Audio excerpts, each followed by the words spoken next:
আসসালামু আলাইকুম, hi everyone, welcome back to new lesson. This is Zakaria. আশা করছি আল্লাহর মধ্যে তোমরা সকলে অনেক ভালো আছো। আজকে আমি স্পোকেন ইংলিশের মোস্ট ইম্পর্টেন্ট একটি ক্লাস নেব।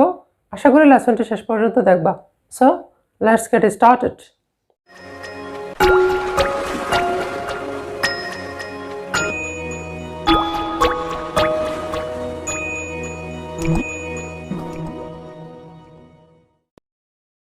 তোমরা দেখো উপরে লেখা আছে ডু ডাজ। আজকে আমি যে লেসনটা মূলত করাবো সেই লেসনটা হচ্ছে ডু ডাজ দিয়ে আমরা কিভাবে কোয়েশ্চেন তৈরি করব। আর তোমরা জানো যে ডু ডাজ হচ্ছে প্রেজেন্ট ইনডিফিনিট টেন্সের অক্সিলারি ফর্ম। আজকের লেসনটা মূলত হবে প্রেজেন্ট ইনডিফিনিট টেন্সের অক্সিলারি ফর্ম দিয়ে কিভাবে কোয়েশ্চেন তৈরি করতে হয়। তাহলে দেখো আমি এখানে সেন্টেন্স স্ট্রাকচারটা লিখে দিয়েছি। সেটা হচ্ছে do does plus subject plus verb one plus extension.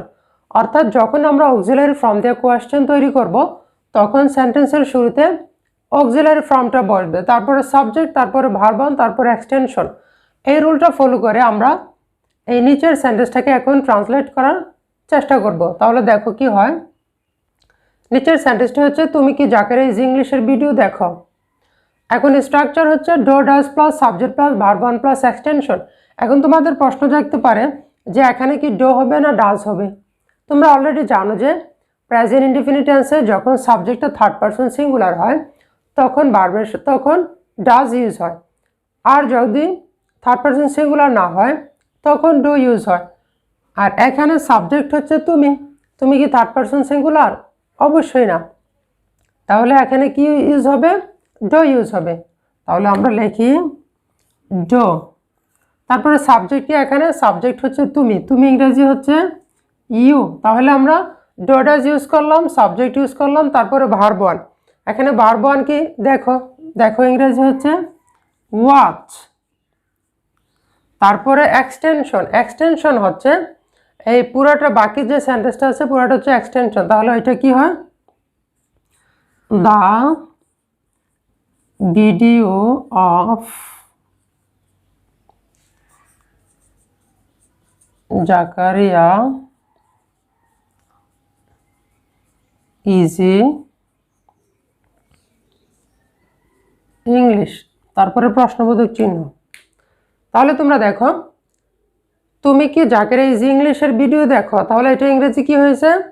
Do you watch the video of Zakaria easy English. তাহলে প্রথমে আমরা ডু ডাজ ইউজ করলাম, তারপরে সাবজেক্ট, তারপরে verb, the video of Zakaria easy English. বাকি পুরোটা সেন্টেন্স হচ্ছে কি? এক্সটেনশন। তাহলে উপরের স্ট্রাকচারটা আমরা কি লিখে দিয়েছি? Do does plus subject plus verb one plus extension. আর একটা সিক্রেট বিষয় হচ্ছে যখন অক্সিলারি ফর্ম দিয়ে কোশ্চেন তৈরি করা হয় তখন এটার অ্যান্সারটা ইয়েস নো দ্বারা প্রকাশ করা হয়। তাহলে আমি যদি তোমাদেরকে কোয়েশ্চেন করি যে তুমি কি জাকারিয়া ইজি ইংলিশের ভিডিও দেখো, যদি তুমি দেখো তখন কি বলবা? ইয়েস। আর যদি না দেখো তখন কি বলবা? নো বলবা। আর তোমরা এই আজকের সেন্টেন্স স্ট্রাকচারটা যদি বুঝে থাকো তাহলে তোমাদের কাছে আমার একটা প্রশ্ন হলো, তোমরা কমেন্ট বক্সে গিয়ে এই প্রশ্নটা তৈরি করো। সেটা হচ্ছে তুমি কি প্রতিদিন পড়াশোনা করো? তুমি কি প্রতিদিন পড়াশোনা করো? Thanks for watching the video. See you again with a new video.